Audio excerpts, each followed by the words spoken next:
Salut à tous, très heureux de vous retrouver pour cette nouvelle preview. Une nouvelle fois, ce sont les hommes de l'Est, les hommes du milieu de tableau de l'Est qui sont avec vous. Comment ça va, Amine? Ça va très bien. Très content de parler de cette série. Elle est fascinante, je trouve. Knicks Cavs, qui aurait dit qu'on aurait utilisé ce qualificatif il y a quelques mois ou quelques années pour une série de playoffs, du coup, entre les Cavs qui ont terminé 4e à l'Est et les Knicks qui ont terminé 5e. Vous l'aurez sans doute entendu dans notre première preview. On a notre petit plan pour chacune des séries. On commence à chaque fois avec un résumé rapide de la saison. On va commencer par les Cavs, du coup, Amine, qui sont la tête de série, numéro 4. Alors, comment résumer cette saison du côté des Cavs? Alors déjà, en se jetant quelques fleurs, c'est mon premier podcast avec Dunk Hebdo, c'était pour le trade de Donovan Mitchell. Et on avait dit à l'époque que ils étaient déjà une très très bonne défense et que avec l'arrivée de Mitchell, on imaginait qu'ils pourraient devenir une équipe top 10 défense, top 10 attaque. C'est ce qu'ils ont été cette saison. C'est la meilleure défense de la ligue, c'est la 8e attaque de la ligue au niveau des defensive rating et offensive rating. La saison s'est passée de manière assez linéaire finalement. C'est une équipe qui a toujours compté, qui a toujours été à peu près dans cette position.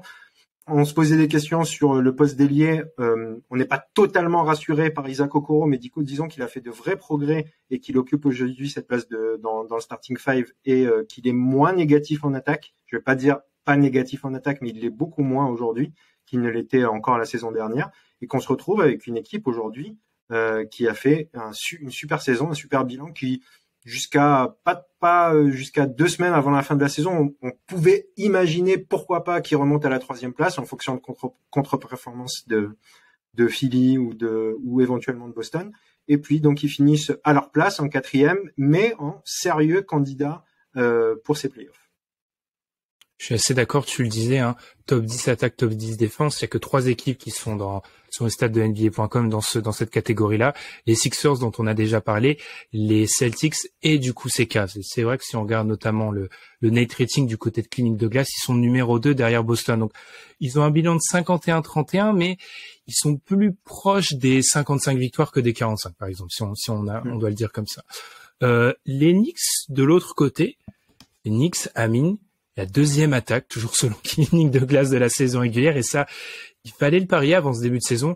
Quoi dire des Knicks? D'abord l'adaptation, on en parlait en off, toi et moi, du coach Thibodeau très tôt en début de saison, le choix notamment qui a un peu peiné du côté de la France, mais de bencher notamment Evan Fournier, responsabiliser des joueurs qui ont vraiment l'assise défensive et du coup donner beaucoup de responsabilités à Jalen Brunson, qui est assurément, on peut le dire après la fin de la saison régulière, la meilleure signature, qui fait une saison, vous l'avez entendu dans notre podcast sur la saison régulière, proche du niveau d'un All-NBA. En tout cas, il est forcément dans la discussion. Et de l'autre, un Julius Randle qui s'est racheté d'une saison un peu plus difficile.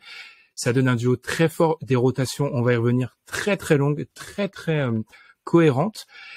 Malgré un petit point noir qu'il faudra citer, c'est RJ Barrett qui fait une saison très compliquée.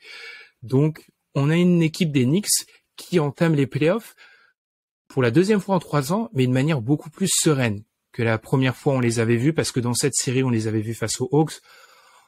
On avait un peu tous crié à la fraude à cette époque et le résultat nous avait pas trop surpris. Là, on a une équipe solide qui arrive avec des certitudes, une attaque, un Jalen Brunson en feu face à un gros duel de guard. Donc, clairement, c'est une série qui est alléchante. Amine, est-ce que tu as quelque chose à rajouter sur les Knicks?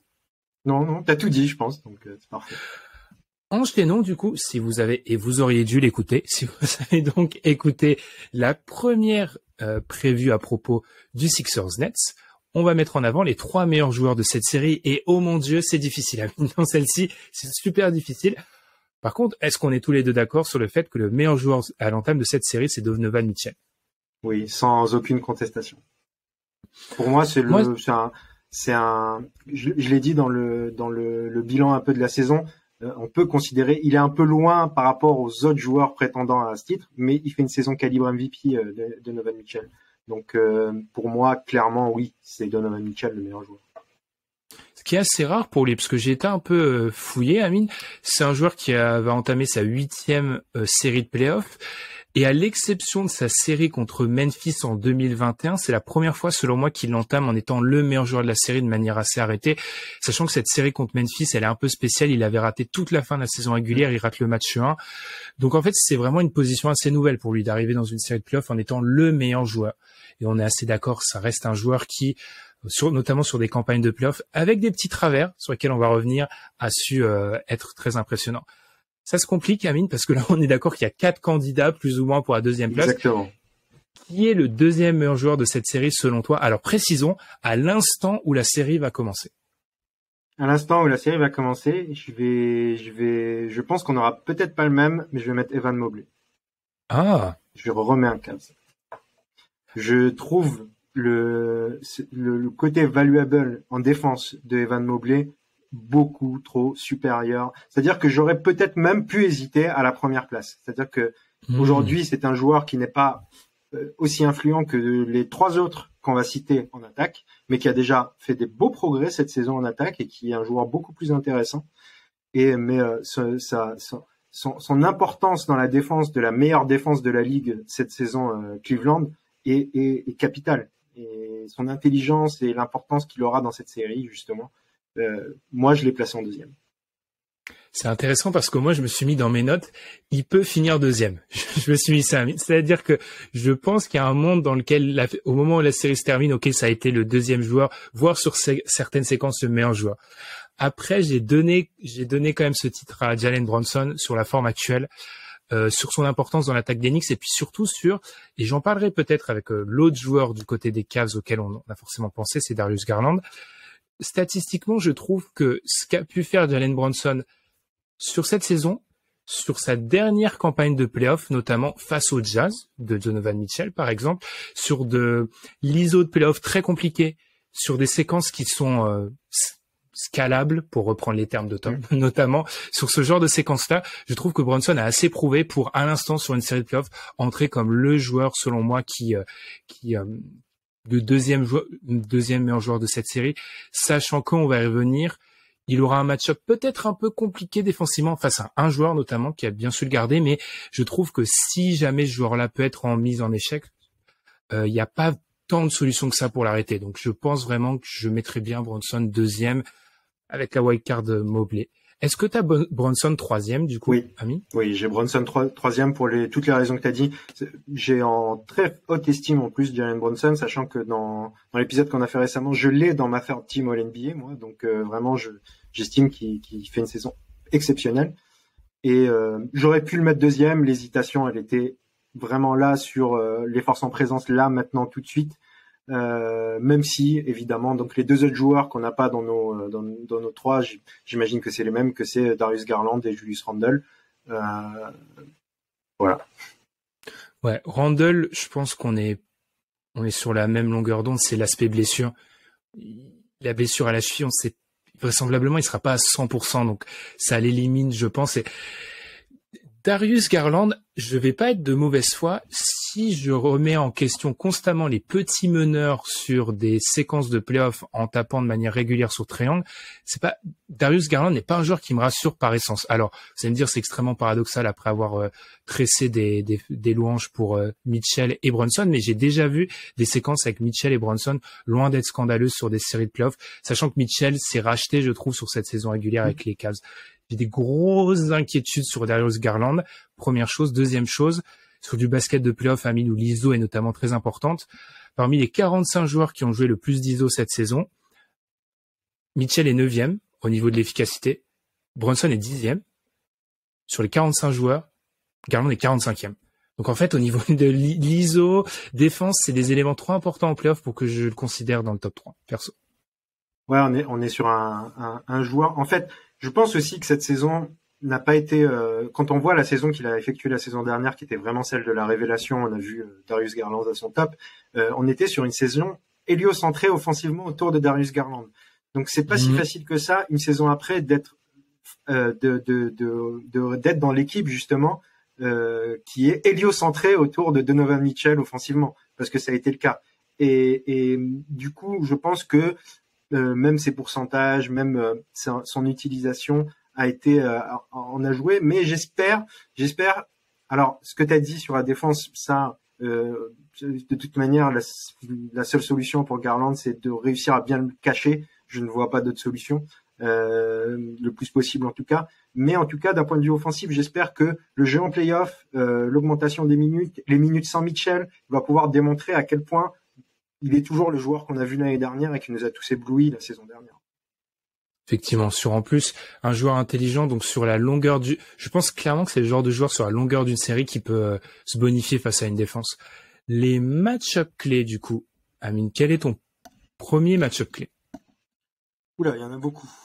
Pour moi, la match-up clé, c'est la match-up des extérieurs, tout simplement. J'ai du mal à l'évoquer plus succinctement.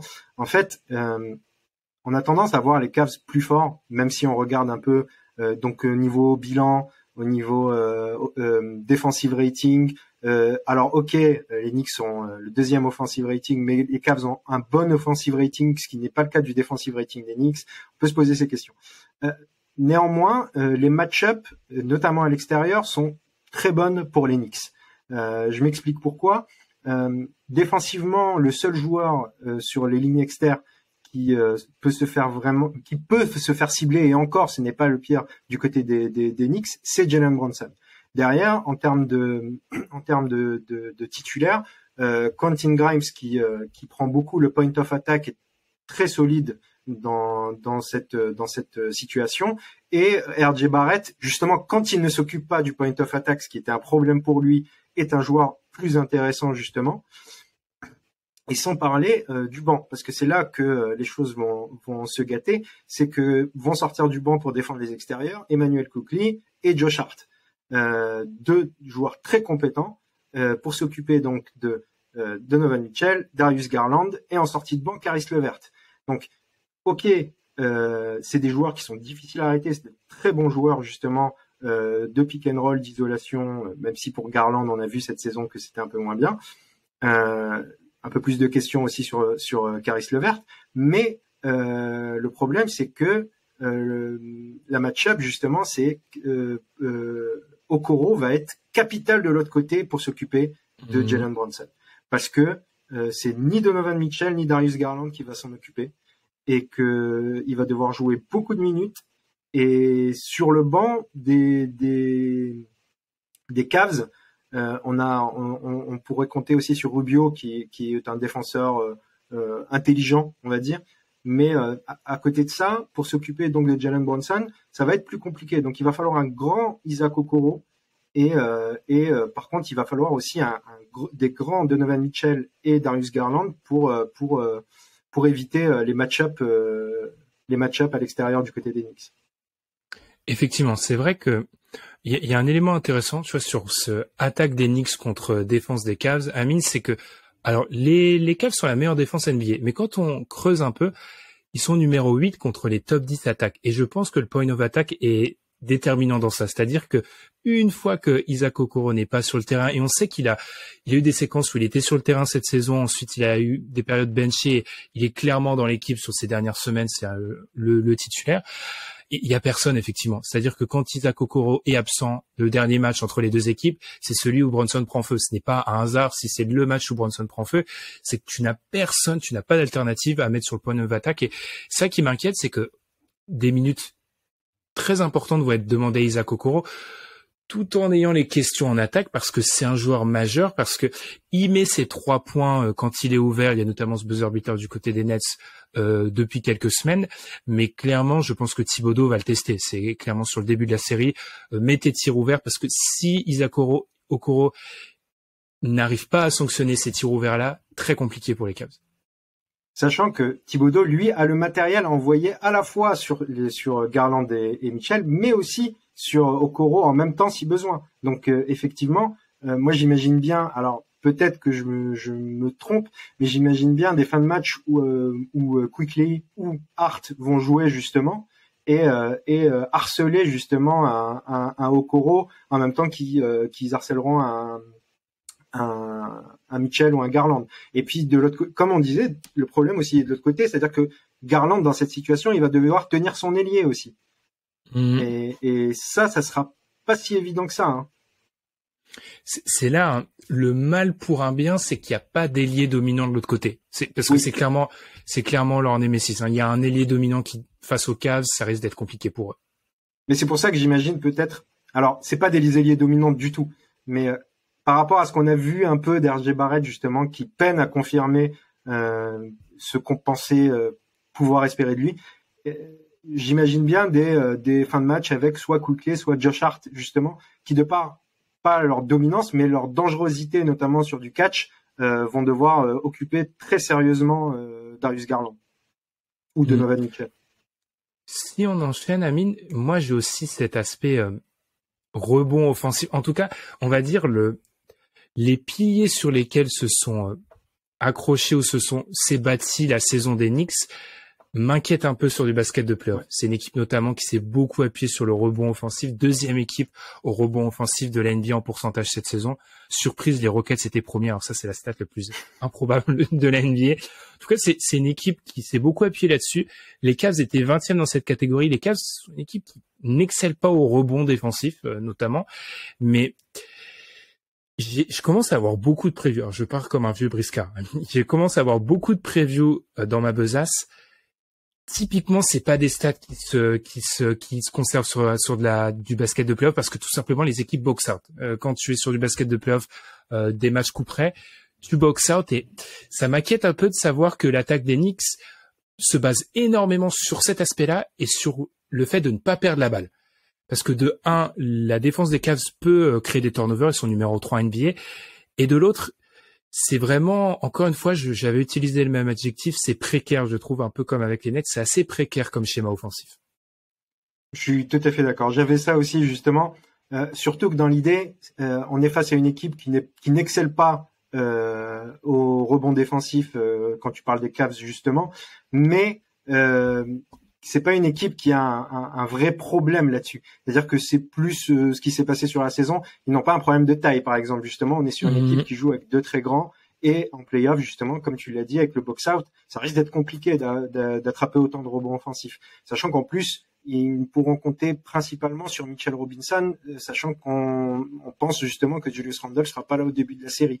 Donc ça, c'est des choses aussi qui rentrent en ligne de compte. Donc moi, je suis assez d'accord avec toi, ce qui rend très fragile justement aussi. Donc non seulement la fragilité du fait de garder cette puissance au rebond offensif, mais aussi l'éventuelle absence pour combien de matchs on ne sait pas de Julius Randle, qui rend aussi le jeu de l'équipe sur demi-terrain plus prévisible et plus difficile à mettre en place. Ils vont devoir jouer quand même un peu plus de transition si Julius Randle n'est pas là, parce que sinon ça va reposer un peu trop sur Jalen Brunson. Et puis même si Julius Randle est là, tu vois, cette capacité, et c'est là où la double lame des Cavs fait très très mal, c'est-à-dire que l'aide sera beaucoup plus facilitée parce que la plupart des joueurs qui vont jouer à côté de Julius Randle, les pivots, sont pas des mecs qui peuvent s'écarter vraiment, notamment Mitchell Robinson n'est pas un joueur qui s'écarte. Donc en fait, pour l'aide, notamment d'un Jarrett Allen, parce qu'on peut imaginer que Evan Mobley sera sur Julius Randle, c'est des lectures beaucoup plus faciles en fait, sachant qu'il va aider un joueur qui va bully et c'est là où le shoot de Randle sera déterminant, parce que si Randle met pas ses tirs extérieurs ou est en dessous de sa moyenne, parce que je pense pas qu'il prenne feu comme il a pu le faire justement contre les Cavs récemment, ça va être très compliqué parce que le bully ball, alors je sais pas pourquoi je lis un peu partout, les Cavs sont moins physiques. Je pense qu'ils se font un petit peu tailler parce qu'ils sont assez grands et longs, mais je pense pas qu'ils sont en déficit physique, les Cavs. D'accord avec toi. J'ai du mal à... Vas-y, Amine. Oui, j'ai du mal à voir vraiment un déficit physique. Alors ils sont longs sur le front court, ils sont petits sur le back court. Surtout que l'ailier Isaac Okoro n'est pas un joueur hyper grand, c'est un joueur très costaud par contre. Hein, donc ça, on a peut-être tendance à oublier. Et puis, comme tu l'as dit, en fait, je me perds. Mitchell Robinson justement, on est sur un joueur qui va se retrouver, sincèrement, je pense, en grande difficulté face à la raquette des Cavs. Hein. Est-ce que tu penses que du coup, on pourrait voir du Thibodeau tenter du small ball? Je n'y crois pas, moi. J'y crois pas parce que je pense qu'il a plus à perdre, première chose, et que Thibodeau reste un coach qui peut-être s'adapte assez tard en playoff. C'est le gros point négatif, hein, parce qu'on souligne sa saison régulière, mais Je sais pas, je pense pas que ça soit dans leur intérêt, mais effectivement, ils risquent de payer très très fort. C'est le fait que la raquette soit un petit peu trop peuplée sur certaines séquences, je pense. Ouais, c'est ça. Pour répondre à ta question, je crois pas non plus que ce soit dans l'idée de Thibodeau de s'adapter. Peut-être un peu plus de minutes avec Hartenstein qui offre quelque chose un peu différent, notamment en attaque, peut-être pour varier un peu plus. Mais je pense que là les rotations elles sont déjà un peu faites du côté de New York. Sont faites depuis le 15 novembre, effectivement. Amine, du coup, est-ce que tu as d'autres match-up clés à mettre en avant? Alors, je vérifie. Oui, on fait nos fiches de manière très sérieuse. Hein, c'est les playoffs. Non, c'est bon, en fait. On a un peu tout. On a parlé d'un peu tout. Je pensais juste à ça. Tu t'en parlais, c'est vraiment intéressant le profil d'Okoro qui est. Je critique souvent Okoro, mais j'ai l'impression qu'il était construit dans un laboratoire pour défendre Brunson. Parce qu'en fait, exactement, je suis tout à fait d'accord. Genre, c'est le mec qui peut défendre Brunson. Il est très fort du haut du corps sur les appuis. Parce qu'il y a des séquences, c'est pas Caris Levert qui va faire des... C'est pour ça que j'ai très peur du banc. On en a parlé des Cavs. Parce qu'il y a personne pour arrêter Brunson. Je me suis rendu compte, Amine, qu'on n'a pas parlé de la fenêtre de titre, alors que je l'avais bien teasé au début, hein, comme quoi, dans l'épisode précédent. On en parlera. Allez, on va adapter tout ça en freestyle. On en parlera à la toute fin. Quel est l'objectif de chaque franchise, Amine, en entamant cette série du côté des Cavs? Alors moi, je vais peut-être commencer du côté des Knicks. Absolument, mais éviter les fins de match clutch. Parce que bizarrement, j'avais mis en avant le fait, il y a quelques semaines, où on en avait parlé, je pense, ensemble dans la conversation, que les fins de match des Cavs pouvaient ressembler à du Donovan Mitchell, Iso Utah, un peu pas très inspiré. Les Knicks sont une très mauvaise équipe de clutch, de fin de match serré, donc ils doivent absolument éviter les fins de match serrés. Je pense que c'est la clé pour eux sur cette série. Oui, je suis d'accord. Et puis moi, j'avais noté pour les Knicks faire un gros match à l'extérieur. C'est-à-dire que j'ai assez confiance en eux pour aller chercher, un peu spoiler sur mon résultat à la fin, sur aller chercher des victoires sur les matchs au Garden. Mais il va falloir être très fort sur les matchs à Cleveland parce que c'est là-bas que ça se gagnera, quoi. Et du côté des Cavs, Amine, est-ce que c'est éviter le piège, parce que c'est une équipe, ça va être une équipe, vous avez compris avec le portrait qu'on a dressé, c'est une équipe difficile à jouer, les Cavs. Donc est-ce que c'est ça? Moi, c'est aussi, je pense, on va spoiler, je pense qu'on les a gagnants, peut-être tous les deux, en tout cas, si jamais ils venaient à passer, les Cavs, je pense que c'est aussi le moment où surtout Mobley, un peu Garland, doivent commencer à se révéler parce que le tour d'après sera immensément plus compliqué. Je suis d'accord, vraiment que Garland et Mobley passent un step et montrent vraiment, c'est-à-dire que si autour de Mitchell, on a vraiment ces deux joueurs qui sont des joueurs qui portent leur équipe en playoff, là, on peut commencer à comprendre. Et justement, dans l'idée, l'objectif, je pense, ça va être d'assommer le plus vite possible ces Knicks.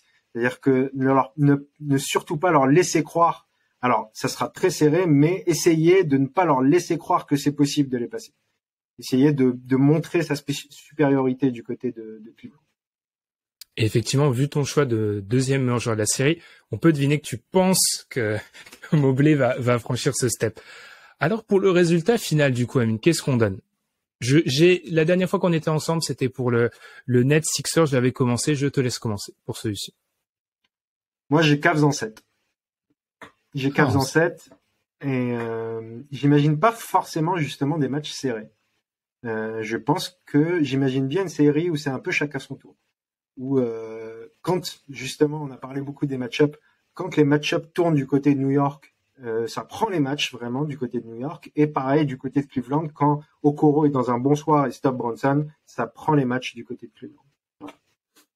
J'ai les Cavs en 6, mais un 6 qui penche vers 7. Hein. Je l'avais entamé en me disant non, il y a un vrai écart entre ces deux franchises et plus on se rapprochait de l'enregistrement, moins j'étais serein. Donc je donne les Cavs en 6, mais j'aurais un Julius Randle à 100%, j'aurais donné 7 avec beaucoup plus de possibilités pour Knicks de gagner, mais j'ai vraiment peur que, première chose, il y ait beaucoup trop on l'a déjà dit, ça repose beaucoup trop sur Jalen Brunson et que ça devienne assez compliqué pour eux, malgré le fait que je suis vraiment impatient de voir comment Garland et Mitchell vont gérer en face l'armada d'arrière qui sont prêts à défendre sur eux.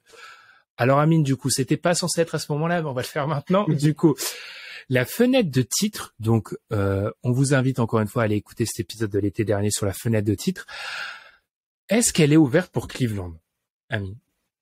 Alors, question très très difficile à répondre. On a des indicateurs qui nous disent oui, pas mal d'indicateurs, c'est-à-dire sur la qualité de leur saison régulière, le côté top 10 attaque, top 10 défense, le fait que ce soit un jeu qui se transpose bien en playoff. Mais on a quand même envie de dire non. Et je vais dire non. Je pense que cette saison, c'est une saison très importante pour Cleveland pour être, entre guillemets, un pretenders, dans le sens où on va montrer qu'on est capable de jouer dans cette sphère-là. Et pour l'année prochaine, pourquoi pas, se retrouver vraiment contender. Mais aujourd'hui, je dirais non, notamment avec le banc que je trouve pas si fort que ça. C'est-à-dire qu'on a un roster où le sixième joueur déjà, c'est plus ou moins Caris LeVert, donc déjà ça c'est un problème.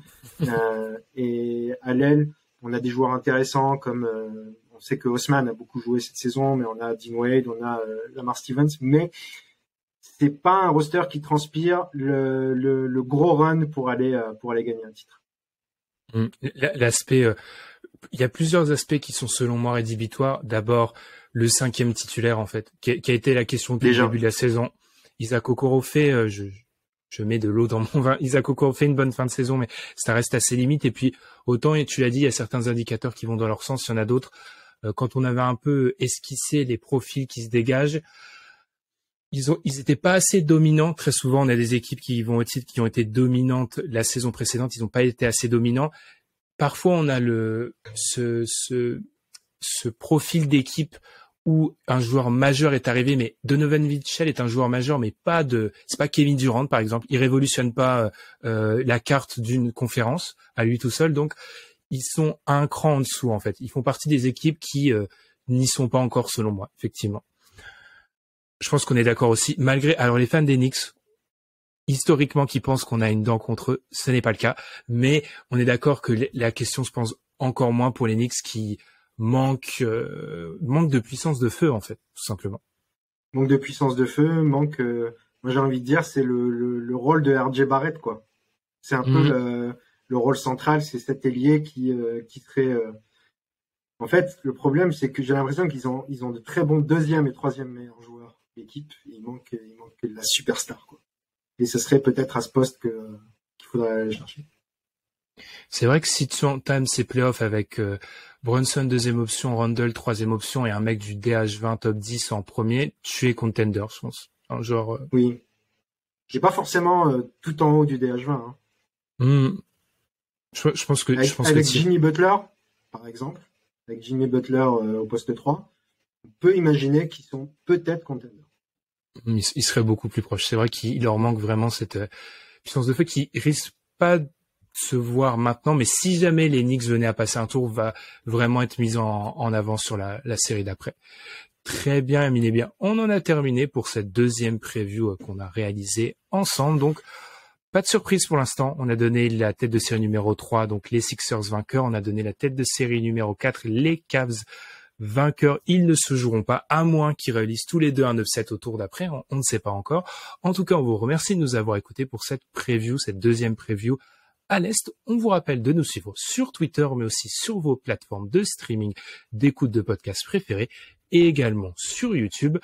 On va marquer la petite pause de quelques heures. Nous, on enchaîne beaucoup en ce moment, Amine. On a fait un live très long. Maintenant, on fait des previews, etc. Où on voit le soleil. Pour ceux qui sont sur YouTube, c'est exceptionnel. On ne voit jamais le soleil chez moi d'habitude. Donc, on enregistre à un horaire décent, heure de Séoul. En tout cas, on vous remercie de nous avoir écoutés. Et puis, on se retrouve très vite pour d'autres previews. Salut! Ciao.